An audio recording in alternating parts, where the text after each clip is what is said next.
Bonjour, j'espère que vous allez bien. Je veux déclarer la présence du Saint-Esprit sur vous. Le Seigneur vous aime et il veut vous toucher aujourd'hui, il veut vous parler, il veut vous fortifier.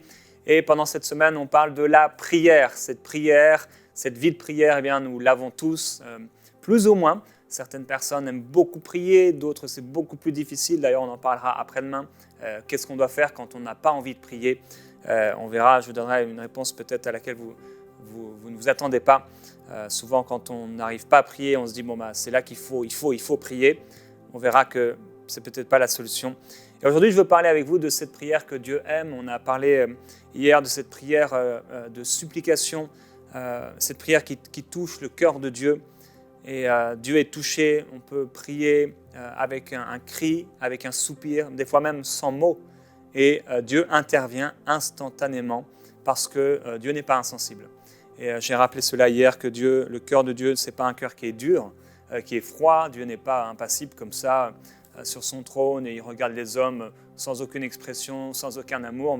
En fait, on a une image de Dieu qui est tellement faussée à cause peut-être de la religion traditionnelle, à cause de ce qui a été fait par des hommes religieux qui devaient démontrer de l'amour et qui devaient démontrer par leur manière de vivre, leur façon de vivre avec les autres, qui était Jésus, qui est Dieu, et qui malheureusement ont montré de la méchanceté, de la haine, du mépris et tout ce qui a pu se passer à travers la religion depuis des centenaires, depuis des centaines d'années, pour ne pas dire des milliers d'années. En tout cas, c'est terrible et c'est triste que les hommes de Dieu, les femmes de Dieu ou simplement les chrétiens ne montrent pas forcément une belle image du Seigneur, mais on prie et on croit que ce ne sera pas notre partage.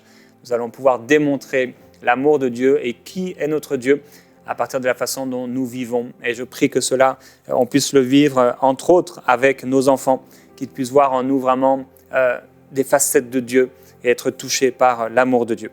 Alors aujourd'hui, je parlais de cette prière que Dieu aime et vous partagez également un témoignage. Cela fait 1 an que je suis sauvé par le Seigneur Jésus-Christ et que je vais à l'église, donc c'est un témoignage.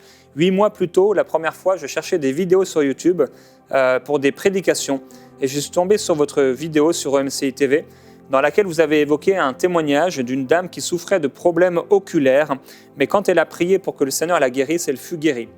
Cette nuit-là, je me suis assis et j'ai prié de la même manière pour mes yeux, car il y a près de 5 ans que j'ai reçu un diagnostic de glaucome et que je ne pourrais jamais passer une journée sans utiliser de médicaments et des gouttes pour mes yeux.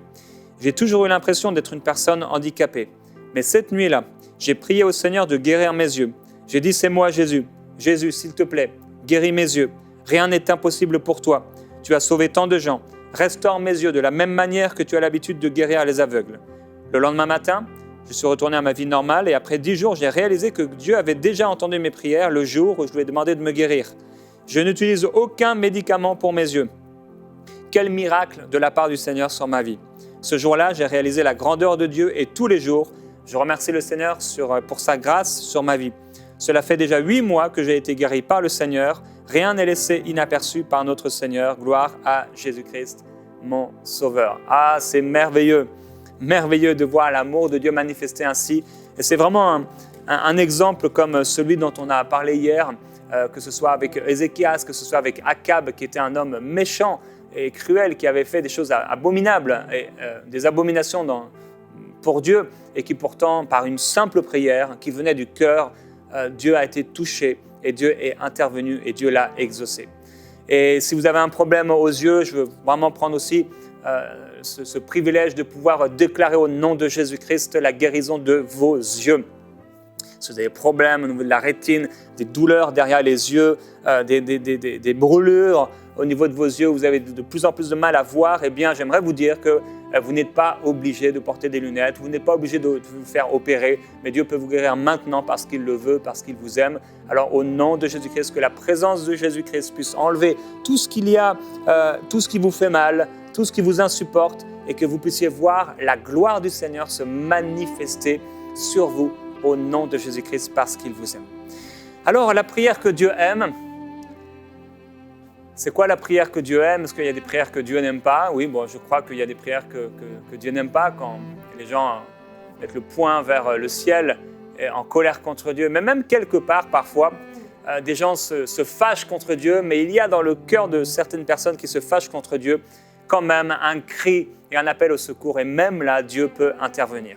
Mais quand je parle de la prière que Dieu aime, bon, c'est une façon de parler, c'est cette prière d'amitié. Alors j'ai dit que la prière qui touche le cœur de Dieu, c'est une prière de supplication. Et la prière que Dieu aime, c'est cette prière d'amitié, en fait d'intimité. Et il y a un passage quand j'étais en train de prier donc, pour cette émission qui m'est venu directement dans l'esprit. Ça se trouve dans Genèse au chapitre 26 et au verset 8. Comme son séjour se prolongeait, Abimelech, le roi des Philistins, regarda un jour par la fenêtre et il vit Isaac plaisanter avec sa femme Rebecca. Abimelech fit appeler Isaac et dit « C'est certain, c'est ta femme. Comment as-tu pu dire « C'est ma sœur » ?» Dans ma version ici, lorsqu'il regardait par la fenêtre, il vit Isaac qui badinait ou encore qui jouait avec sa femme Rebecca. Alors pour remettre dans le contexte, Isaac donc, avait fait en sorte qu'on ne sache pas que sa femme était sa femme, il avait dit que c'était sa sœur, etc. Et le roi regarde par la fenêtre et il voit Isaac avec ce qui est censé être sa sœur. Et il y a quelque chose qu'il voit de particulier. La façon dont ils se comportent, les deux, il voit et il comprend que ce n'est pas un frère et une sœur. Ce serait trop bizarre. Mais c'est évident, c'est un époux et c'est une épouse. Et j'aime beaucoup ce texte. Parce qu'il y a toute une richesse, il y a plein de choses qui ne sont pas dites également, mais qu'on peut comprendre. C'est qu'il est en train de jouer comme un époux peut jouer, embêter son épouse, entre guillemets, amoureusement. Il y avait quelque chose dans la façon dont il était avec sa femme, je peux très bien l'imaginer, pour le vivre moi-même souvent, où tu es l'époux et tu vas, entre guillemets, embêter ton épouse, et voilà, par la gestuelle, par des mots, tu peux l'embrasser, etc. Et en tout cas, quand il les a vus par la fenêtre, c'était évident pour lui, ça c'est pas son frère, c'est pas sa sœur. Il s'est moqué de moi. Ils se sont moqués de moi. Et quand j'étais en train de prier donc pour cette prière que Dieu aime, tout de suite, ça m'est venu dans l'esprit. Le Saint-Esprit m'a montré que c'est ça que Dieu aime. Cette prière que Dieu aime, c'est, vous savez, entre un époux et une épouse, quand ils sont amoureux, quand il y a cette flamme du premier amour, il y a déjà une chose, ils aiment être ensemble. Et quand ils sont ensemble, eh bien, il y a cette amitié, parce que ça, c'est le plus beau, je trouve, dans un couple, c'est quand on est amis. Et c'est super bon d'ailleurs, parenthèse, de commencer une relation amoureuse par une amitié. On est amis avec la personne. Et personnellement, je suis ami avec Annabelle, mon épouse. On est vraiment des amis. On aime être ensemble. On est des époux, épouses, mais on est également des amis. Et donc, la prière que Dieu aime, ce n'est pas une prière qu'on fait parce qu'il faut prier. Ce n'est pas une prière qu'il fait parce que c'est le devoir du chrétien. Ce n'est même pas une prière qu'on a parce qu'on nous a appris à le faire ou parce qu'on a un besoin, alors on va prier. C'est une prière parce qu'on aime être avec Jésus et on veut juste lui parler. On est comme Isaac avec sa femme, ils sont en train de plaisanter, ils sont en train de prendre un temps ensemble, peut-être ils se sont un peu cachés, ils imaginent que personne ne les voit. Peut-être qu'il a été derrière son épouse, la prendre par les bras et qu'il l'embrasse dans le cou. On ne sait pas exactement ce qui s'est passé, mais il y a une amitié, il y a une intimité. Il y a quelque chose de particulier qui est en train de se vivre. Et ça, c'est ce que Dieu veut pour nous et lui. Dieu voudrait qu'on soit intime avec lui. Que la prière, ce ne soit pas « Oh, voilà, il faut prier. Ah, ok, on va manger. Bon, c'est vrai, les chrétiens prient avant de manger. Seigneur, merci pour ce repas. Donne à tous ceux qui n'ont pas à manger sur la terre. Amen. » Mais Dieu veut plus que ça.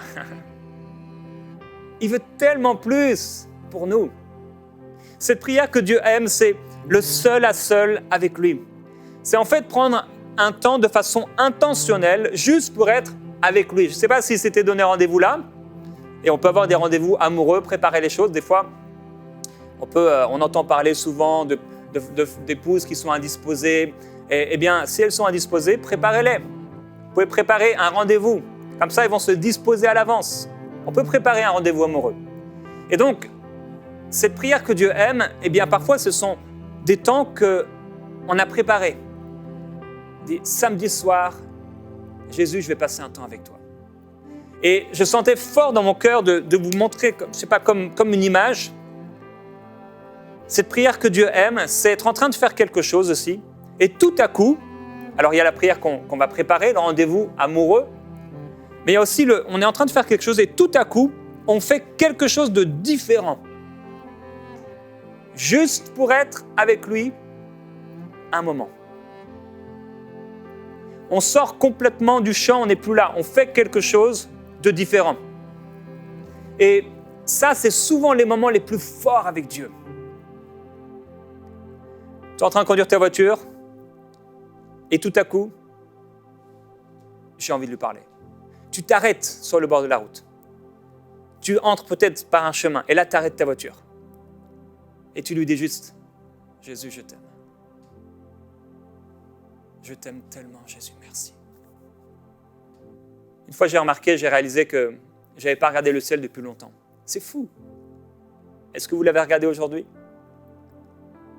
En fait, le ciel est toujours au-dessus de nos têtes, mais on ne prend pas le temps de le regarder. Et il y a eu des temps dans ma vie où j'étais tellement occupé que je ne regardais plus le ciel, que je ne regardais plus les arbres, que je ne regardais plus la nature, que je ne regardais plus rien. Je fonçais. Et malheureusement, ça peut arriver au point où tu ne regardes plus les gens qui sont autour de toi. Tu fonces dans tes projets et tu oublies le plus important. Et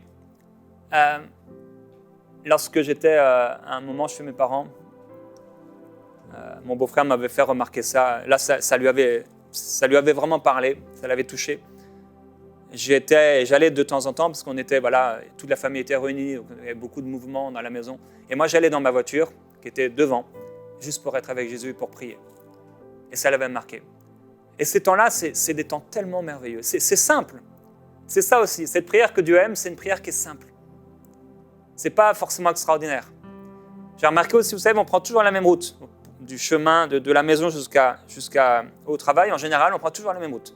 Tous les matins, c'est la même route. Et pourquoi pas prendre une route différente un jour? On peut avoir et habiter, et c'est mon cas d'ailleurs, pendant des années, on habite dans la même ville depuis des années, 10 ans. Et il y a plein de sentiers pédestres dans la ville. Et jamais je les prenais.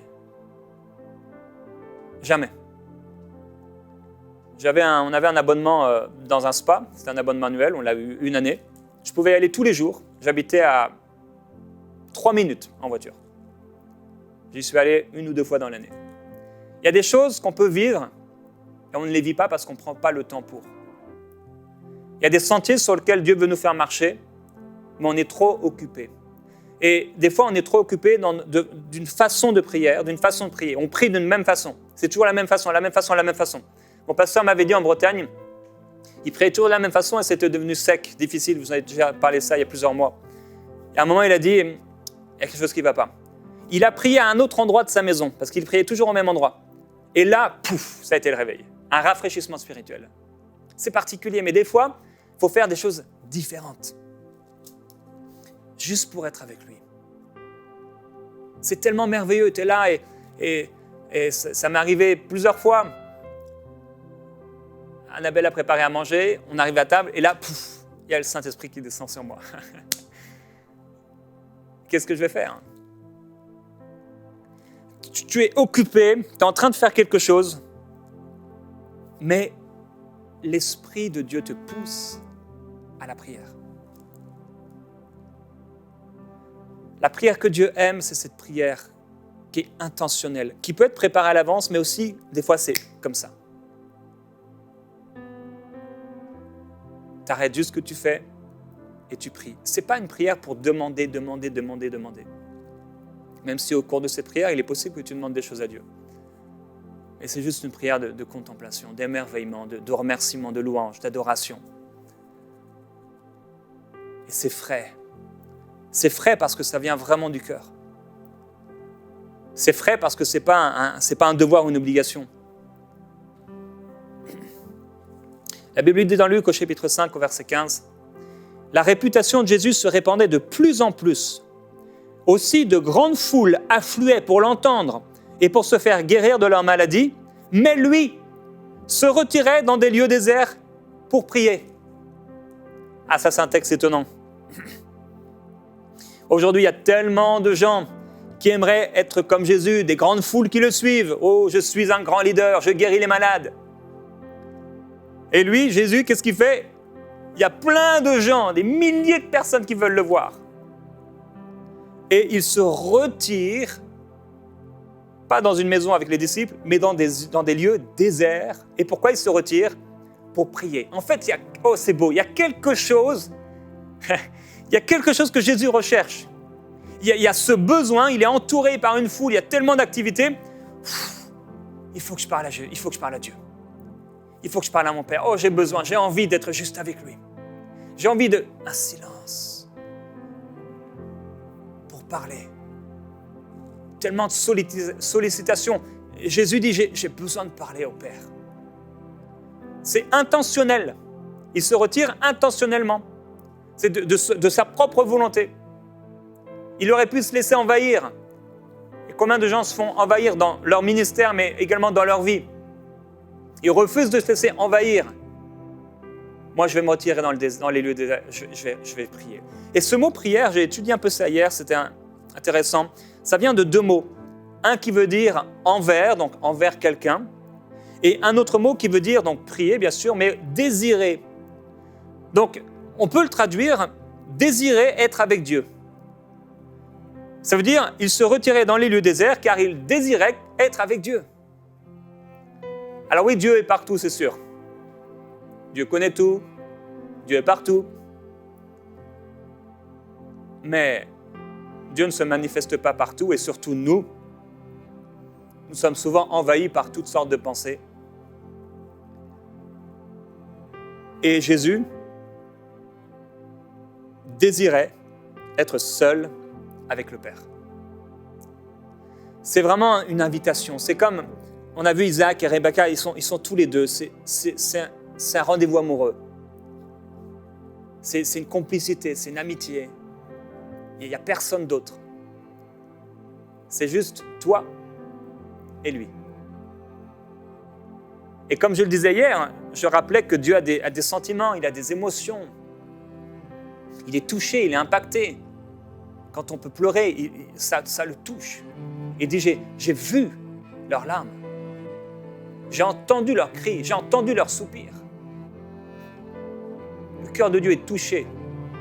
Et de la même façon, quand quelqu'un est en train de conduire, et c'est une image peut-être, il conduit sa voiture, et là, il s'arrête, juste pour dire, Jésus, merci, je t'aime. Je t'aime. Souvent, c'est des moments que ça va durer peut-être 2-3 minutes. Tu repars. Mais ça a produit quelque chose dans le cœur de Jésus. Ça a touché le cœur de Dieu. Dans Marc au chapitre 9, il est écrit « Jésus prit avec lui Pierre, Jacques et Jean, et il les conduisit seuls à l'écart sur une haute montagne.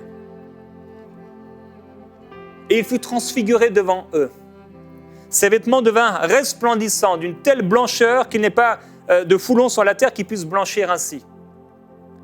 Élie et Moïse leur apparurent s'entretenant avec Jésus. Pierre, prenant la parole, dit à Jésus, « Maître, il est bon que nous soyons ici. » Ah mais oui, j'imagine qu'il est bon que nous soyons ici. C'est sûr. C'était extraordinaire. « Il est bon que nous soyons ici. Dressons 3 tentes. Une pour toi, une pour Moïse, une pour Élie. » Parce qu'ils ne savaient que dire, l'effroi les avait saisis. Une nuée vint les couvrir, et de la nuée sortit une voix, « Celui-ci est mon fils bien-aimé, écoutez-le. » Aussitôt, les disciples regardèrent tout autour et ne virent que Jésus seul avec eux. Et là, c'est particulier parce qu'en fait, c'est comme si, vous savez, ils étaient dans un rendez-vous avec Jésus. Et d'ailleurs, la voix du Père, elle émet, elle se manifeste pour dire quoi? Écoutez-le. Mais eux, ils voient Élie, ils voient Moïse, ils sont impressionnés, ils sont touchés, ils sont impactés. Et quand Élie et Moïse partent, il n'y a plus que Jésus, mais ils regardent tout autour, comme si finalement Jésus n'était pas si important que ça. En fait, ils sont plus impressionnés par Élie et Moïse que par Jésus. Pourquoi ? Parce que ils sont devenus familiers. Et même si Jésus a été transfiguré, c'est extraordinaire, ils s'en sont rappelés toute leur vie. Mais ils regardent de tout autour, ils ne voient plus que Jésus seul. Bon, c'est pas grave, il n'y a plus que Jésus seul. Frères et sœurs, des fois, on est impressionnés par les Élie, les Moïse, tout ce qui se passe autour de nous. C'est des choses, des fois, merveilleuses, des choses de la vie. On est même bénis par le Seigneur. Mais s'il reste juste Jésus seul, est-ce que Jésus ne vaut pas le coup, frères et sœurs, de prendre un temps juste avec lui ? C'est qui le Seigneur pour nous ? De la même façon dont Jésus a marché avec les disciples, qu'il a pris Pierre, Jacques et Jean pour aller sur la montagne. Il voulait être avec eux. De la même façon, le même Jésus, c'est vrai, c'est plus dans un corps physique comme on ne le voit plus de cette façon-là. Mais en ce moment, il est là, il est à mes côtés. Il habite dans mon cœur, mais je sais qu'il est là. Et il est proche de vous. C'est un Dieu de loin, le Père, mais c'est aussi un Dieu de près, le Fils, le Saint-Esprit. Et le Seigneur Jésus, ce qu'il veut, c'est des temps d'amour, d'intimité avec toi. Il veut ton cœur, plus que tes paroles, plus que tout ce que tu pourrais faire pour lui. Il veut ton cœur. C'est tellement merveilleux d'aimer Jésus et de pouvoir être dans une simplicité relationnelle, une simplicité relationnelle avec lui. Juste, j'aime Jésus. Tu n'es peut-être pas éloquent, tu n'as peut-être pas fait de grandes études, tu n'es peut-être pas riche, tu n'as peut-être même pas tout ce dont tu aurais envie, mais il y a quelque chose de merveilleux. Tu aimes Jésus. Quand tu as Jésus, quand tu es proche de lui, on ne peut rien t'offrir qui soit semblable à lui. Avez-vous vu celui que mon cœur aime ?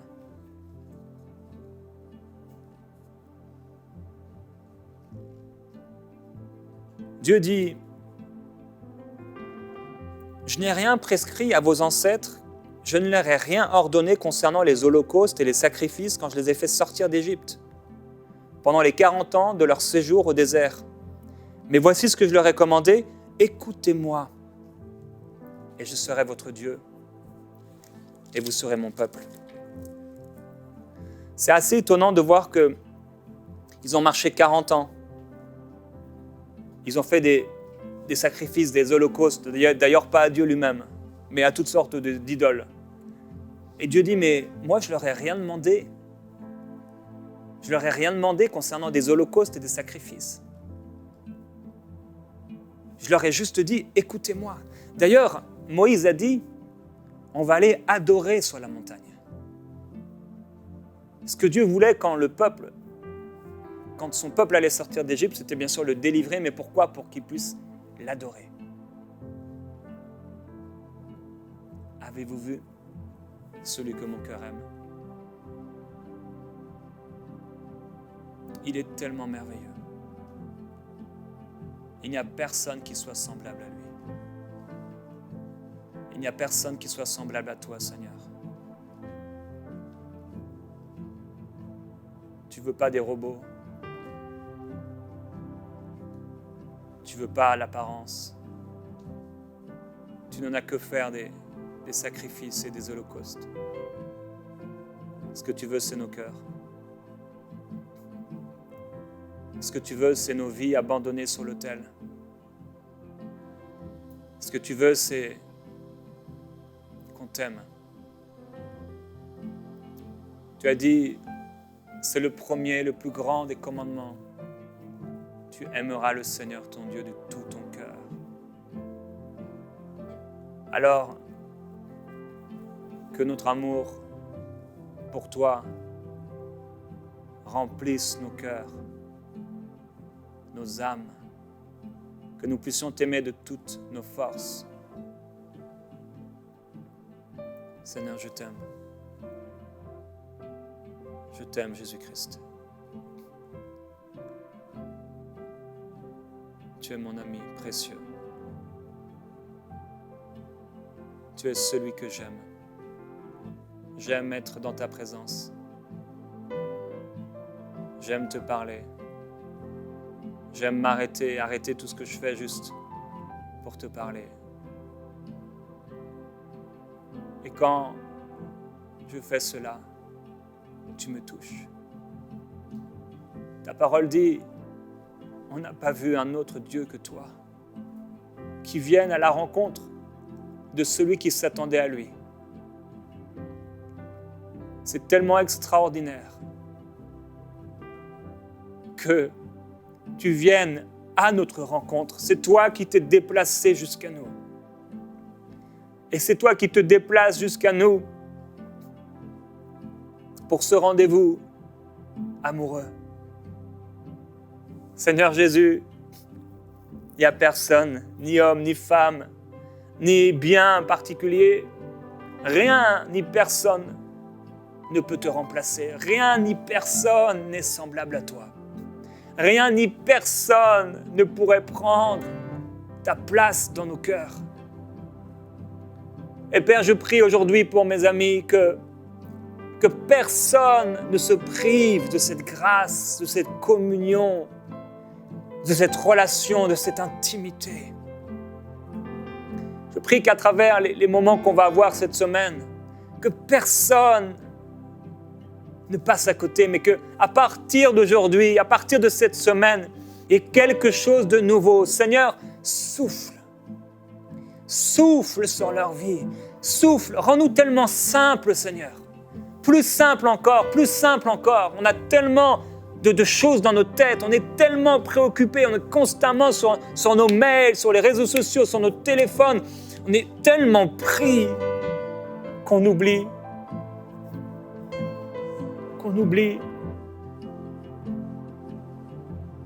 le plus important. On veut être des adorateurs. Seigneur, on veut t'aimer encore et encore. On veut être fou pour toi. On veut être passionné pour toi, comme tu l'es pour nous. Tu nous aimes.